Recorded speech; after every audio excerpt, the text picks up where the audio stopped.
And welcome to It's Called Football. In today's podcast, I'm going to be telling you everything you need to know about the 2023 January transfer window. So to start off, we're going to start with Cristiano Ronaldo's move to Al-Nassr. Obviously, he was released by Man United in December. Everyone was sort of trying to guess where he'd go throughout the World Cup. We knew nothing.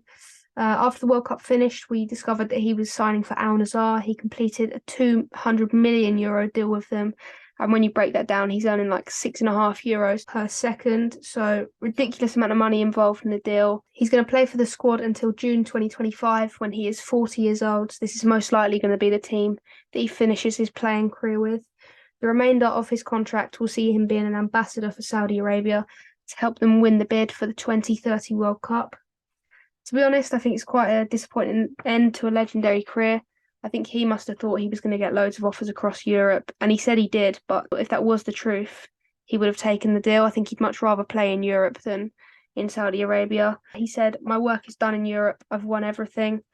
And a couple of weeks after he was unveiled to the Al-Nassr fans, he played against PSG in what was most likely the final game he would ever play against Lionel Messi. Ronaldo got a brace, but his side fell short, losing 5-4 to PSG. There is hope for some English fans, though, that he could return to the Premier League. There is a Newcastle clause in his contract which supposedly says that if Newcastle kept up their amazing form this season and qualified for the Champions League, then there could be a deal in which the Saudi Arabian owners of Newcastle could work with Al-Nassr to get a loan move for Ronaldo to come over in order for him to play Champions League football. However, Eddie Howe has denied the rumours, so if Newcastle qualify, we'll find out. But until then, we'll just have to wait and see what happens. Moving on to Liverpool's transfer news this window then, obviously a confirmed signing is Cody Gakpo. That cost them $37 million and he is on a 5.5-year contract. He impressed massively at the World Cup and was the leading goal scorer and assister in the Eredivisie. He made his debut against Wolves in the FA Cup, however he's yet to show anything special. He's a young player with a lot of potential, so we're just going to have to wait and see if he can handle the Premier League. A big player that Liverpool are hoping to sign in the summer alongside many other top clubs is Jude Bellingham. Everyone in Europe wants him at the minute. He's only 19. He's got the potential to be probably one of the best midfielders of all time. He's going to cost at least $100 million, which I think is a fair price. Obviously, he's got so much potential. He's got at least 15 years left in his career. Obviously, Liverpool need a player like that. They've had a massive lack of success this year, which has shocked a lot of people. So the Liverpool board are desperate to find a midfielder. They have looked at other options other than Jude Bellingham because the price tag's so much. They're tracking 3 other players in Moise Caicedo, Ruben Neves and Matheus Nunes. Caicedo is wanted by lots of other clubs in the Premier League. Brighton aren't interested in selling him in January and have said that they won't take anything less than $100 million, which obviously clubs aren't going to offer. For him, he's just not worth that sort of money. Caicedo said in an interview after the 4-1 win versus Everton that he wants to stay and help Brighton qualify for the Europa League, so hopefully that's indicating that he wouldn't go anywhere until at least the summer. Ruben Neves is another option for Liverpool. He's got 18 months left on his contract. The Wolves value him at $70 million, but obviously as that time on the contract reduces, so does his price. Liverpool are confident that they could get him in the next window, but once again, not one that's going to happen in the winter. Another Wolves midfielder that they're looking at is Matheus Nunes. Wolves beat Liverpool to his signature last summer, but Liverpool do still want him. There hasn't been an official bid yet, but Liverpool are willing to pay around $45 million when they do approach to sign. Wolves, however, think the midfielder is worth upwards of $50 million. I don't think they'll get a midfielder in this window. Until the summer, I can't really see anything getting better for Liverpool. Moving on to Chelsea then. They want to buy young player of the tournament from the World Cup, Enzo Fernandez. Benfica have an £106 million release clause on the Argentine, which Chelsea are very reluctant to pay all in one go. Chelsea have offered slightly more than that at £112 million, but they'd pay Benfica in 3 instalments instead of all up front. However, that offer was rejected and Benfica have made it clear that Fernandez will only leave if a team pays the release clause up front. Chelsea are looking to sell Hakim Ziyech. He's a talented player who showed that he could do it at the World Cup with Morocco, but he just can't seem to fit in at Chelsea. He's linked with a move away to either Everton or Newcastle. A confirmed signing for Chelsea is 22-year-old Mykhailo Mudryk. He was signed for $88.5 million. The Ukrainian suggested that he wanted to join Arsenal, but Chelsea beat their rivals to it. It's an 8.5-year deal where he will earn £97,000 a week, which is £10,000 more than what Arsenal offered him. He did really well in his debut for Chelsea. He showed that he wasn't afraid to burst forward and take people on. He almost scored after a great solo run. So personally, I'm looking forward to seeing more of what's to come from him. Another signing, which personally I really don't see the point in, is João Felix. He's come on loan from Atletico Madrid until the end of the season.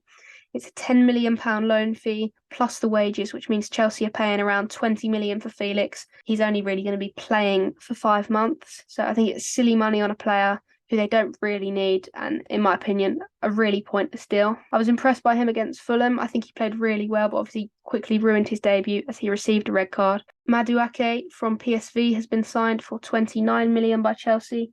He was part of Spurs' academy before moving to Holland for first-team football. He has just signed a 7.5-year deal at Stamford Bridge. And in 4.5 years at PSV, he managed to get 21 goals in 77 games. Another player that's got a lot of potential, and I'm excited to see what he can do as well. They have also signed Badiashile from Monaco for £35 million. Once again, another long-term contract that is 7.5 years long. He's considered to be one of the best young left-footed centre-backs in Europe, and Chelsea have been tracking the Frenchman since the summer, and now they've finally bought him. Another Chelsea signing is Andre Santos from Vasco da Gama. Again, a young prospect for the future, just 18 years old. 8 goals in 38 matches. South American football experts from Sky Sports have said that he was a big reason why Vasco were promoted. He is a promising box-to-box midfielder who's made 6 appearances for Brazil's under-20 side. He's just signed a 5-year deal with the Blues and cost Chelsea £13 million. Chelsea have spent almost £200 million in this window alone. Arsenal transfer news. Once again, a team looking at getting Moises Caicedo. They're the team most interested. They have made a bid of £60 million for the Brighton midfielder. However, as you know, £100 million is the mark, and Albion quickly rejected that bid. I think Brighton will be more open to offers in the summer once the season's over. One player that Arsenal did manage to sign from Brighton was Leandro Trossard. He cost the Gunners £27 million, including add-ons. Trossard has signed a 4.5-year deal. It was clear that the Belgian was on his way out. He'd started the season really well and was catching the eyes of top clubs. After his return from the World Cup, he got in an argument with Adam Lallana in training and wasn't getting along with manager Roberto De Zerbi. This deal was best for both the player and the teams involved. He came on for his debut in the final 10 minutes against Man United, replacing Gabriel Martinelli. He played quite well considering the little time that he had on, and was involved in Eddie Nketiah's winner that put the Gunners 5 points clear of Man City at the top of the table. Arsenal also have just made their second signing of the window in Jakub Kiwior for £20 million. He's a Polish defender from Spezia in the Serie A, and he is signed on a 4.5-year deal, similar to Trossard. Once again, a young left-sided centre-back. He's been brought in to compete with Gabriel's spot. So that's 2 secured signings for Arsenal this window. One person that they're looking to get in, but it probably won't be in this window, it will more likely be in the summer, is Declan Rice. Rice said during the World Cup that he wanted to play in Champions League football regularly like his friends. Obviously, West Ham aren't providing that. They're in a relegation battle right now, so I think a move in the summer is inevitable. I can't see Arsenal spending any more in January just to be able to save for Rice in the summer, and Declan Rice has shown a lot of interest in joining Mikel Arteta's side. On to Man United then. The biggest news at the start of this window, as previously mentioned, was Ronaldo leaving. His contract was terminated after that big interview with Piers Morgan. Man United quickly began searching for a short-term replacement for the Portuguese star, and Wout Weghorst was the man to join the Reds on loan from Burnley. Since Ronaldo leaving, Marcus Rashford has been in excellent form, but Weghorst will be a great impact sub if needed due to his presence in the box and ability to intimidate defenders. Another player brought in on loan is Jack Butland. This is due to Newcastle recalling Dubravka from his loan spell at United, so United needed a replacement. No permanent signs have been made by United this window, only short-term replacements on loan. However, they have all been linked with Harry Kane at some point in the future, but personally, I just can't see this one happening. The Englishman has also been linked with Bayern Munich, but they have just stopped their inquiries as they also can't afford him. Newcastle transfer news. Since the financial takeover of Newcastle, they have been constantly linked to world-class players. Now, although they weren't able to secure the signing of Mbappe or Haaland, they have been wise with their money. They're currently sitting at third in the Premier League with 39 points and haven't conceded a goal in their last 10 league games. Now, although we joked about Newcastle being in the Champions League, it's not looking to be an impossible task. Lots of credit should go to Eddie Howe, who's been a key part to their recent success. They've made some signings in this window that are looking to strengthen the squad in the second half of the season. At 4 p.m. today, Fabrizio Romano confirmed that they have signed Anthony Gordon from Everton. He's going to be completing his medical in the next day or two with personal terms already agreed. Gordon hadn't showed up to Everton training for the last 3 days, so it was obvious a move for the Englishman was on the way. With Frank Lampard just being sacked, Gordon needed a move away to continue growing and to help push his potential. Newcastle and Everton are looking at signing Hakim Ziyech. However, now that the Magpies have taken Everton's key winger, it looks like Sean Dyche's side are going to need Hakim Ziyech more. Now that Sean Dyche has replaced Lampard, I think that Ziyech is going to stay put. Obviously, Newcastle no longer need him, and I just can't see Ziyech going to Everton and fitting into a Sean Dyche squad. Everyone knows that he's a winger with flair, and there's no way he'd want to be playing Brexit football for the rest of the season. Moving on to Tottenham, Harry Kane, as mentioned earlier, has been linked with a move away, but he will most likely stay at Spurs. Tottenham were also interested in Anthony Gordon, but as we now know, he's a Newcastle United player after that £40 million purchase. After interest decreasing due to a hefty price tag, Spurs have decided to retry negotiations with Sporting Lisbon for Pedro Porro. Sporting have frustrated Tottenham massively by dragging out the negotiations, and Spurs have now given in and said that they are prepared to pay the £39 million release clause. If this signing goes through, Spurs are going to have 4 right-back options, with Doherty, Spence and Emerson Royale already at the club. Nottingham Forest sold Spence for £20 million in the summer, but he still hasn't started for Tottenham. The 5 clubs interested in signing Spence are Leicester, Crystal Palace, Southampton, Brentford and former club Nottingham Forest. Tottenham are only open to loan offers and not permanent transfers, as they see the potential that he's got, but he just doesn't fit into Antonio Conte's plans as of yet.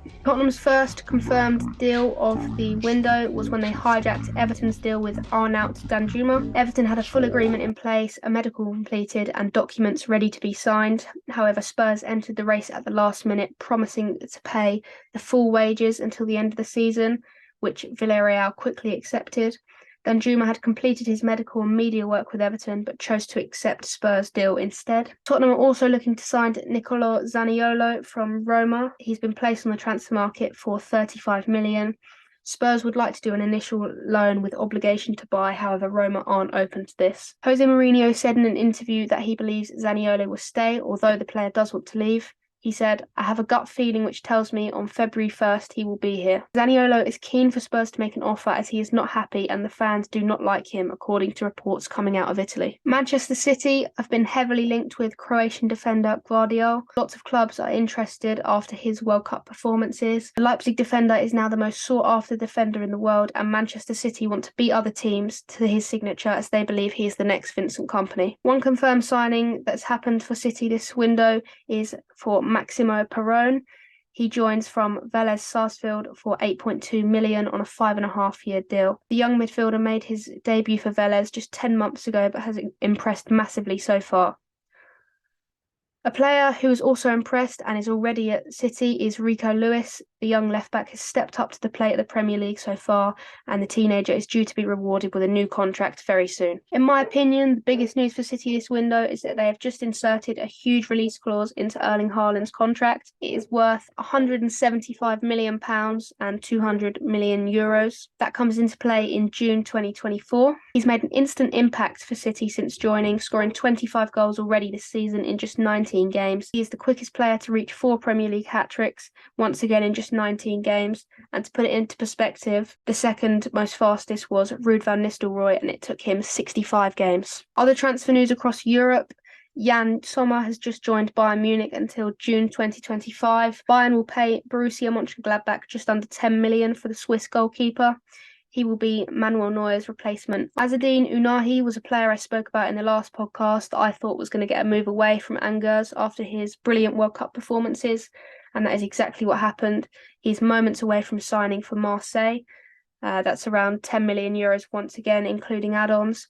It's a good move for him. Ounahi's contract will keep him at Marseille until June 2027. Memphis Depay is the man to replace João Felix at Atletico Madrid. He signed for just €3 million until June 2025. It's a win for Barcelona as well, who are constantly looking to offload players as their financial troubles continue. Barcelona also looking to offload players such as Rafinha and Kessie, who they bought only 5 months ago in order to fund wages for players like Gavi and Pedri, who they see having a future at the club. West Ham have just signed Danny Ings for $15 million until 2025. Proven Premier League striker has been brought in to score goals and get West Ham out of the relegation battle. Last but not least is Gareth Bale. He hasn't had a transfer, but he has announced his retirement from professional football. A fantastic and criminally underrated career. He scored 182 goals for club and country, whilst winning 21 club trophies, including 3 La Ligas and 5 Champions League. Not only that, but he also won 30 individual honours in his career, cementing himself as arguably the greatest Welsh footballer of all time.